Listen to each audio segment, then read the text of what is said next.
In this CapCut mobile tutorial, I'll show you how to add a blur out animation to your text for a smooth and stylish exit.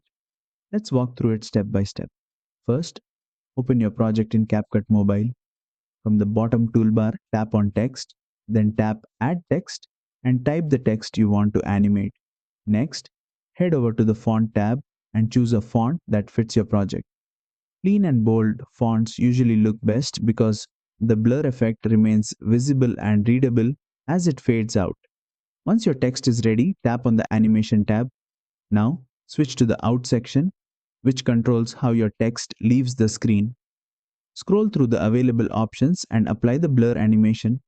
As soon as you apply it, you'll see your text smoothly losing focus and blurring away. To adjust how fast the blur happens, use the duration slider. Drag the slider to the left for a slow, dreamy blur out. Drag the slider to the right for a fast, quick blur out.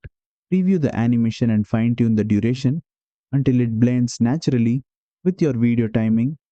And that's it.